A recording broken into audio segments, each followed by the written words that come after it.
అనుష చలమలశెట్టి అండి. నేను వేపశెట్టి విజయ్ అనే ఆయన 7 సంవత్సరాలుగా ప్రేమించుకున్నాము. తను నన్ను శారీరకంగా వాడుకుని పెళ్లి చేసుకుంటా అని చెప్పాడు. పెళ్లి చేసుకుంటానని చెప్పడంతో తనకి ఫైనాన్షియల్గా ప్రాబ్లం అయితే నా నుంచి 10 లక్షల రూపాయలు బంగారము, 15 లక్షల రూపాయలు క్యాష్ తీసుకున్నాడు. తీసుకుని ఇమ్మని అడిగితే ఏ విధమైన సమాధానము నాకు ఇవ్వట్లేదు. నా ఫోన్ నెంబర్ బ్లాక్ చేసేసాడు. నేను విషయం తెలుసుకున్నది ఏంటి అంటే, అనిత తుమ్మల, ఆవిడ కలెక్టర్ ఆఫీస్ మచిలీపట్నం రెవెన్యూ దాంట్లో చేసింది. ఆ అమ్మాయి వేసుకుని నా బంగారం తిరుగుతుంది. నా కళ్ళతో చూశాను. చూసి అడిగితే ఇదేంటి అంటే నాకు ఎలాంటి సమాధానము ఇవ్వలేదు.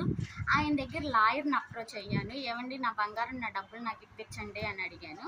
అడిగితే ఆయన కూడా ఎలాంటి సమాధానం ఇవ్వలేదు. నేను మాట్లాడతానమ్మా, నేను చేస్తానమ్మా అని అన్నారు. ఈ అనిత అనే అమ్మాయిని పెళ్లి చేసేసుకున్నారని కొంతమంది చెప్తున్నారు, లేదు లివింగ్ రిలేషన్లో ఉన్నారని కొంతమంది చెప్తున్నారు. నేను చాలా బాగుండే వాళ్ళము. తిరిగి ఈ అనిత అనే అమ్మాయి ఈ లైఫ్లోకి వచ్చిన తర్వాతే నన్ను కొట్టడం, తిట్టడము, వేరే అమ్మాయిలతో కనెక్షన్ పెట్టుకోవడం ఇలాంటివి చేస్తున్నాడు. మద్దంశెట్టి సాయి అనే అమ్మాయి కూడా గతంలో ఈయన మీద కంప్లైంట్ ఇచ్చింది. ఫస్ట్ వైఫ్ అంటే అండి జ్యోత్స్న వేపశెట్టి. ఆ అమ్మాయి కూడా తిన మీద దిశ పోలీస్ స్టేషన్లో కంప్లైంట్ ఇచ్చింది. ఈ మద్దంశెట్టి సాయి వల్లే ఈ అమ్మాయి గురించి నాకు తెలిసింది. ఈ తుమ్మల అనిత అనే అమ్మాయి గురించి నాకు తెలిసింది. అంతకు ముందు వరకు నాకు ఎవరో ఏమీ తెలియదు. ఈ సాయి అనే అమ్మాయే నాకు అన్నీ చెప్పిందండి. ఇంకోటి ఏంటి అంటే, నాకు ఈ విషయాలన్నీ తెలిసిన తర్వాత కడుపు మండిపోయి నేను విజయ్ని అడగడానికి వెళ్తే తను నాకు ఎలాంటి రెస్పాన్స్ ఇవ్వకపోయింది కాక నన్ను పట్టుకుని కొట్టాడు.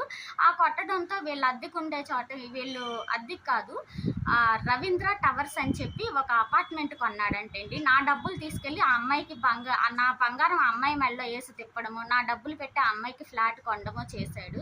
చేసిన తర్వాత నాకు ఆ విషయం తెలిసి రవీంద్ర టవర్స్ అనే దగ్గరికి నేను వెళ్ళానండి. నాకు వీళ్ళు ఎవరో కనిపించలేదు. ఎవరి జాగ్రత్తల్లో వాళ్ళు ఉన్నారు. నాకు ఆ కారు ఒక్కటే కనిపించడంతో ఆ ఆవేశంలో నేను కారు మీద పెట్రోల్ పోసి తగలబెట్టిన మాట మాత్రం వాస్తవం. అది కూడా ఎందుకు చేశానంటే, నా జీవితం నాశనం అయిపోయింది. నాకు ఎటు దిక్కు తోచలేదు, డబ్బు లేదు, ఏమీ లేదు, సర్వం కోల్పోయిన బాధతో నేను పెట్రోల్ పోసి అయితే తగలబెట్టాను.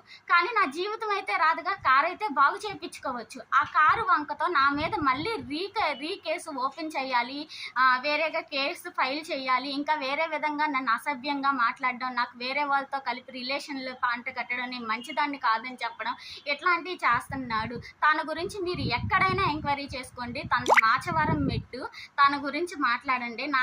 నా దగ్గరికి వచ్చి నా ఇంటి దగ్గర మాట్లాడండి, ఎంక్వైరీ చేసుకోండి.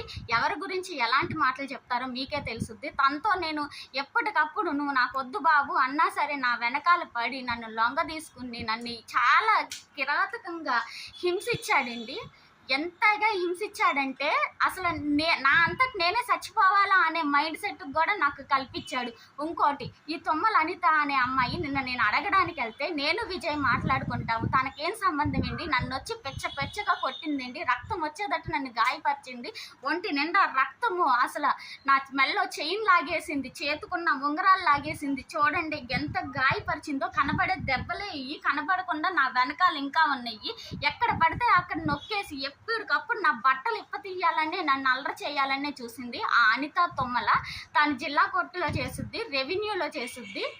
ఆ అమ్మాయిని మాత్రం పిలవట్లేదండి ఎవరో. పోలీస్ వాళ్ళు మాత్రం నాకు ఇప్పటి వరకు చాలా హెల్ప్ చేశారు.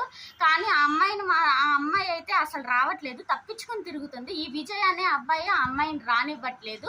నా జీవితం నాశనం అయ్యిందే ఆ అమ్మాయి గురించి, కానీ ఆ అమ్మాయి మాత్రం కనపడకుండా తిరుగుతుంది.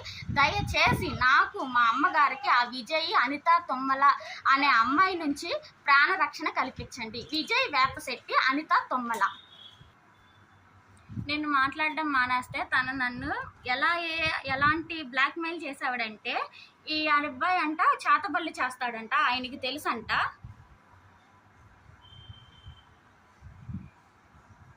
చూడండి, మా అమ్మమ్మని చంపించేస్తాడంట, నాకు జీవితం లేకుండా చేస్తాడంట, మా ఆధార్ కార్డులు ఉన్నాయంట, కోర్టుకి ఇడుస్తాడంట, తను సంపాదించే ప్రతి రూపాయిని నా నాశనానికే ఖర్చు పెడతాడంట, నాకు హెల్ప్ చేసే వాళ్ళందరినీ చంపేస్తాడంట చేతబళ్ళు చేసి. ముఖ్యంగా అయితే నన్ను, మా అమ్మమ్మని చంపిస్తాడంట. ఇట్లాంటివన్నీ పెడుతున్నాడు.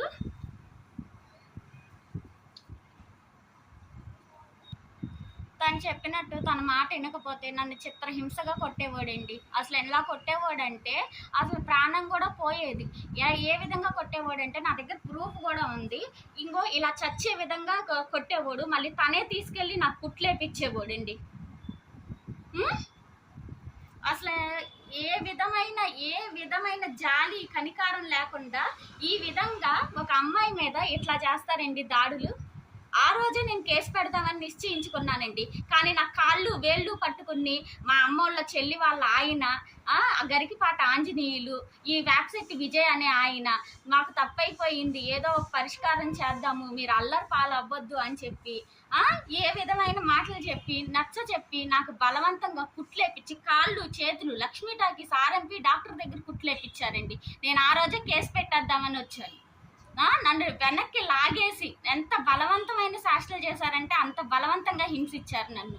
సొంత వాళ్ళను కూడా ఆడివైపు తిప్పేసుకోవడం, డబ్బు ఉంది కదా అని చెప్పి అహంకారం చూపించడము, రాజకీయ నాయకులు తెలుసంట, రాజకీయ నాయకులతో ఫోన్లు చేయించడము.